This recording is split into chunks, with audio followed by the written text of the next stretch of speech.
The psychology of money episode 2 यहाँ से प्रारंभ होता है। अगर आपने अभी तक मेरे चैनल को सब्सक्राइब नहीं किया तो प्लीज़ हमारे चैनल को सब्सक्राइब करें। क्या आप जानते हैं कि वहाँ काम करने से पहले मेरी आंटी क्या करती थी? वह एक वेश्या थी। उस पुरानी जीवन शैली की तुलना में एक स्वेट शॉप में काम करने का विचार मेरे अनुसार एक सुधार है। मैं जानता हूँ कि मेरी आंटी कुछ चिल्लर के लिए कई पुरुषों द्वारा अपने शरीर का शोषण करने की बजाय कुछ डॉलर के लिए किसी दुष्ट पूंजीपति मालिकों के हाथों शोषित होना पसंद करेंगी। इसलिए मैं बहुत से अमेरिकियों की सोच से नाराज हूँ। हमारे पास पश्चिम वासियों जैसे अवसर नहीं है। हमारी सरकारी संरचना अलग है। यह देश अलग है। हाँ, फैक्ट्री के काम में कड़ी मेहनत लगती है। क्या यह बेहतर हो सकता है? हाँ, लेकिन सिर्फ तब जब आप इस तरह से अमेरिकी नौकरियों की तुलना करें। मुझे नहीं पता इसका क्या मतलब निकाला जाए। मेरा एक हिस्सा इसका तीक्ष्ण रूप से विरोध करना है, लेकिन मेरा एक और हिस्सा समझना चाहता है। लेकिन मुख्यतः यह एक उदाहरण है कि किस प्रकार अलग अलग अनुभव किसी विषय पर इतनी विविध धारणाओं को जन्म देते हैं कि एक गुट को सहज ही लगता है कि जब श्वेत या श्याम होना चाहिए। धन दौलत को लेकर जब भी कोई लोग निर्णय लेते हैं, उस क्षण में उपलब्ध जानकारी को अपने अद्वितीय दिमागी मॉडल में डालते हैं जो उन्हें यह बताता है दुनिया कैसे चलती है, और इसके आधार पर उस निर्णय को उचित ठहराते हैं। वे लोग अपनी जानकारी में गलत हो सकते हैं, उनकी जानकारी अधूरी हो सकती है, वे गणित में अनिपुण हो सकते हैं, वे विभत्स मार्केटिंग के बातों में आ सकते हैं, या हो सकता है कि उन्हें अंदाजा ही ना हो कि वे क्या कर रहे हैं। वे अपने काम के नतीजों को गलत तरह से आंक सकते हैं। क्या ऐसा नहीं हो सकता? लेकिन हर वह निर्णय जो लोग लेते हैं वह उनके लिए मायने रखता है और उनके अनुसार सभी आवश्यक पहलुओं की पूर्ति करता है। वे खुद को एक ऐसी कहानी सुनाते हैं जिसमें वे क्या कर रहे हैं और क्यों, इसका वर्णन होता है, और यह कहानी उनके खुद के अद्वितीय अनुभव से रचित होती है। एक साधारण सा उदाहरण लीजिए, लॉटरी के टिकट। अमेरिकी लोग फिल्मों, वीडियो गेम, संगीत, खेलकूद, प्रतिस्पर्धा, किताबों के कुल खर्च से अधिक पैसा उन पर खर्च करते हैं। और उन्हें कौन खरीदता है? मुख्यतः गरीब लोग। यूएस में न्यूनतम आय परिवार प्रति वर्ष औसतन $400 लोटो टिकट पर खर्च करते हैं, जो उच्चतम आय परिवारों से 4 गुना अधिक है। 40% अमेरिकी आपदा के समय 400 नहीं जुटा पाते, जिसका अर्थ यह है वे लोग लॉटरी के टिकट के लिए 400 खर्च करते हैं। ये सामान्यतः वही लोग हैं जो कहते हैं कि आपदा के समय वे 400 का प्रबंध नहीं कर सकते। वे अपने सुरक्षा तंत्र को एक ऐसे संयोग के लिए नष्ट कर रहे हैं जिसके सच होने की संभावना लाखों में बस एक है।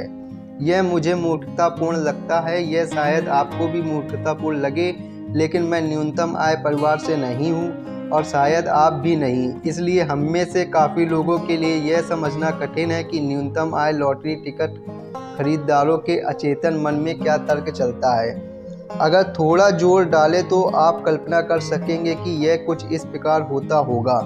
हम एक पगार से दूसरी पगार के बीच किसी तरह जीते हैं और बचत की तो दूर तक भी संभावना नहीं। अच्छे वेतन की नौकरी मिलने की भी कोई संभावना नहीं।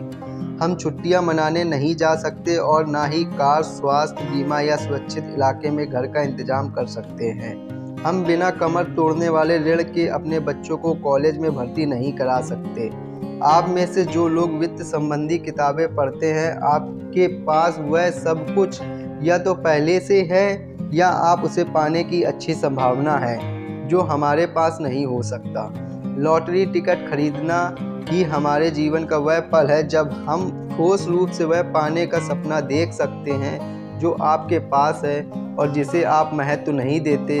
हम एक सपने से पहले एक सपना जी रहे हैं और इसलिए हम आपसे ज़्यादा लॉटरी के टिकट खरीदते हैं। आपको इस तर्क से सहमत होने की आवश्यकता नहीं। जब आप दिवालिया हो, लोटो टिकट खरीदना बुरा विचार है, लेकिन मैं समझ सकता हूं कि लोटो टिकट की बिक्री क्यों चलती रहती है। यह विचार जो आपके कर रहे हैं वह मूर्खतापूर्ण है, लेकिन मैं समझ सकता हूं कि आप ऐसा क्यों कर रहे हैं।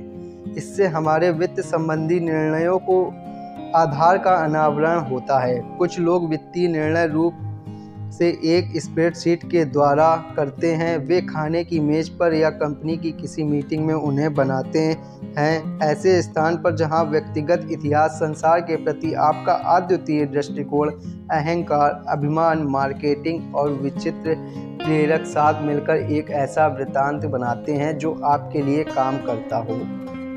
एक अन्य पहलू जो यह स्पष्ट करने में सहायता करता है कि वित्तीय निर्णय क्यों इतने कठिन होते हैं और क्यों इसमें इतना दुराचार होता है, वह यह समझना है कि यह विषय काफ़ी नया है। धन दौलत तो काफ़ी समय से हमारे चारों ओर हैं। ऐसा माना जाता है कि लीडिया, जो अब तुर्की का भाग है, वहाँ के राजा एलियट्स ने 600 ईयूपी में पहली आधिकारिक मुद्रा बनाई।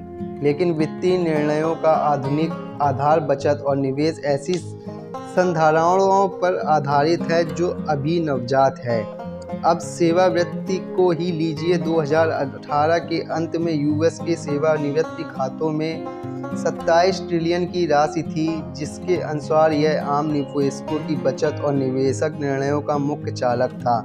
लेकिन सेवानिवृत्त होने की पूरी संधारणा अधिक से अधिक 2 पीढ़ी पुरानी है। द्वितीय विश्व युद्ध से पहले अधिकांश अमेरिकी अपनी मृत्यु तक काम किया करते थे। यह अपेक्षा भी थी और वास्तविकता भी। 1940 तक 65 वर्ष और उससे अधिक आयु के पुरुषों की श्रमिक वर्ग में भागीदारी दर 50% थी।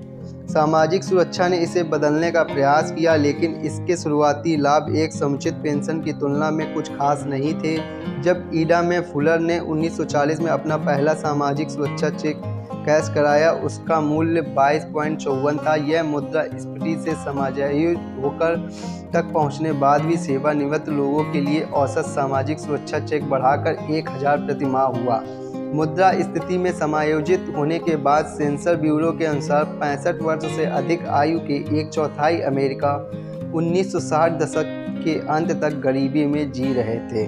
द साइकोलॉजी ऑफ मनी का एपिसोड 2 पार्ट यहाँ से समाप्त होता है। अगर आपने अभी तक हमारे चैनल को सब्सक्राइब नहीं किया तो प्लीज़ हमारे चैनल को सब्सक्राइब करें और एपिसोड 3 पार्ट के लिए हमारे चैनल पर बने रहें।